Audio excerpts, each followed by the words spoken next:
The more I get into the rabbit hole of what's going on with Games Workshop, the crazier it gets. The woke always know that they're doing wrong when they're trying to destroy your brands, the things that you love, the games that you love, and they're your games. They're not their games. They may have a license to it. They may own some rights to produce stuff to, quote, make it official. But you, the gamer, the player, is the person who makes a game come alive. It doesn't exist without you. Books don't exist unless you're reading them. And this is why I posted last night with the Horus Heresy big omnibus book here. Remember what they took from you. This is what they took from you. This is a fantastic book if you've not read it. You know, I'm not like all in on the Warhammer lore, but I have read several of these books, and they're really good. This is great space opera right here. And I should make a video just like being a fanboy over Dan Abnett at some point, but maybe on my comic review channel. Now, yesterday I reported that shares dropped from Games Workshop and that there was a big drop-off after they announced the female custodies. And this is something that, I got some pushback on, but most people were like, yep, this is how it starts. And this is how it starts. When you get this boycott of a brand going, it starts to trickle down, and then you see more and more drop-offs. This is what happened with Target, with Bud Light last year. You can actually make a difference. You just got to stay strong. You got to stay with your values. You got to play the old system and not buy their new crap, and you're going to see a big, big cut. But somebody from Games Workshop actually did something big the other day also, which contributed to this. They know they're doing wrong, like I told you, and we're going to get into what's happening with Warhammer. I can't believe this is this is happening. They know it. When they lie to you, when they see the direction, they want to vest themselves of their financial interests, and that's what's happening here. As a spoiler. So stay tuned in just a moment. My name's John Delarose. I'm a #1 best-selling author and award-winning comic creator. I told you guys to read my Justified novel, which is definitely something that would appeal to Warhammer fans. But I've also got a universe in comics and books. I'm doing a multimedia thing.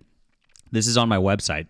I'm going to put this in the description below. This is the start of a big spanning space opera of a Terran Imperium, where I've got a little bit different. I've got like a benevolent emperor of humanity who's fighting against some rebels who are trying to tear things down.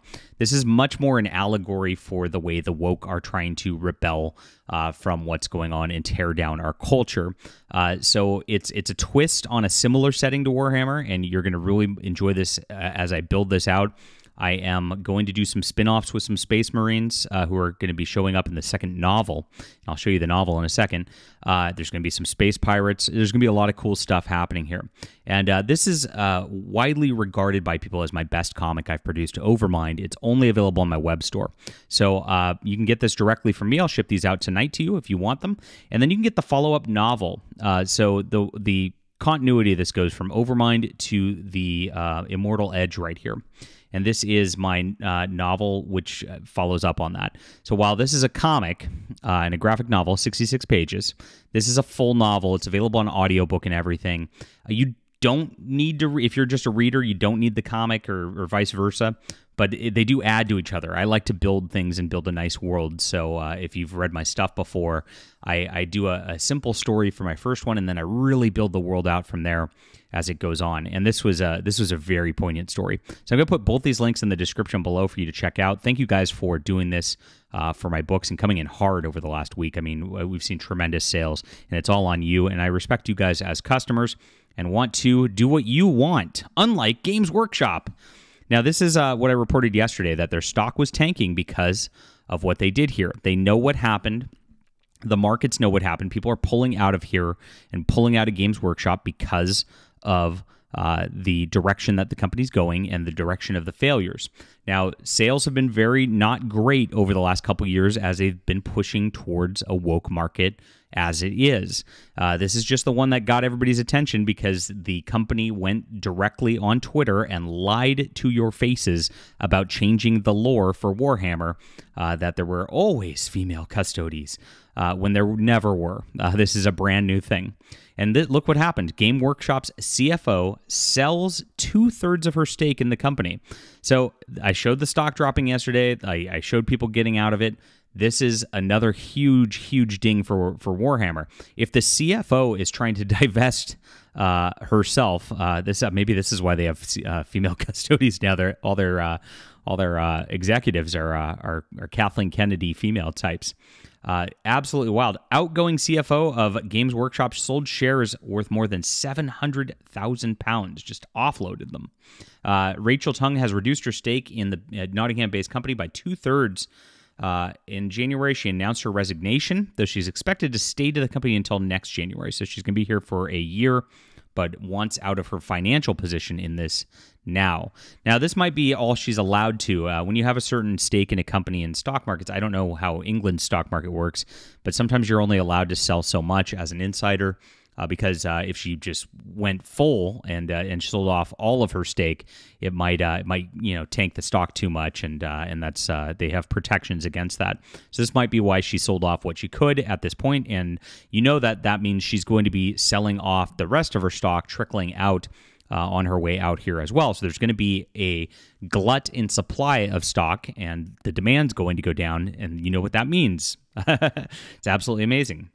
The shares were valued around £60 at the start of 2020, enjoyed a surge through the pandemic, and fell back in 2022. The company, which was founded in 1975, is known for Warhammer, is valued at $3 billion for now. We'll see what happens over the next year. We're going to be covering this.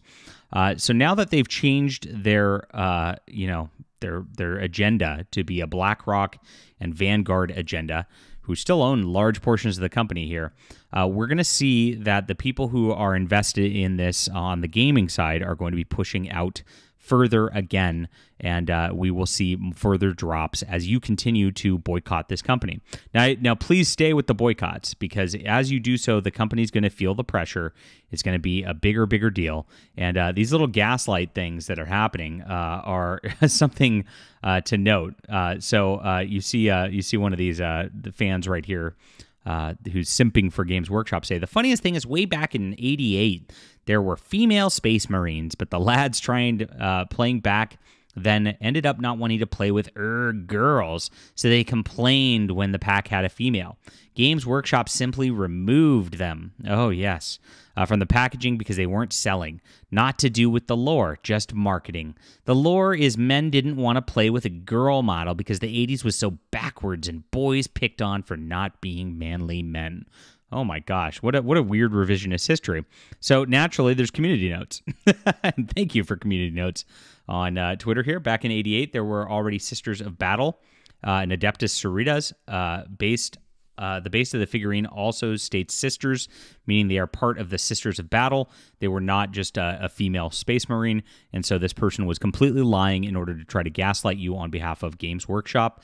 I don't know what these people think they're gaining at the end of the day when they do this kind of thing, but when they do this, fans notice, and the community notes feature has been so helpful to stop the nonsense that has been perpetrated by the left over the last several years as they're trying to destroy everything you love. This is just a part of things. I'm going to do a video on why Warhammer survived so long. There was a great article on that as well shortly, so make sure to hit the like and subscribe button, and we'll be covering this as this continues to develop through Games Workshop, and we'll see what we can do about finding some good alternatives. If you have any, leave a comment in the description below. Love to hear from you, and make sure, of course, to check out my alternative via comics and novels. I'll put these in the links in the description below as well. Really recommend this. Like I said, people say Overmind's my best comic by far, and we're going to be having a sequel to that coming out on Kickstarter in a couple months as well. So I want you to catch up on our lore now, and then we'll build the lore, and we will stay true to it. Anything you want, let me know, my friends. I appreciate you for being there, and we'll be back soon.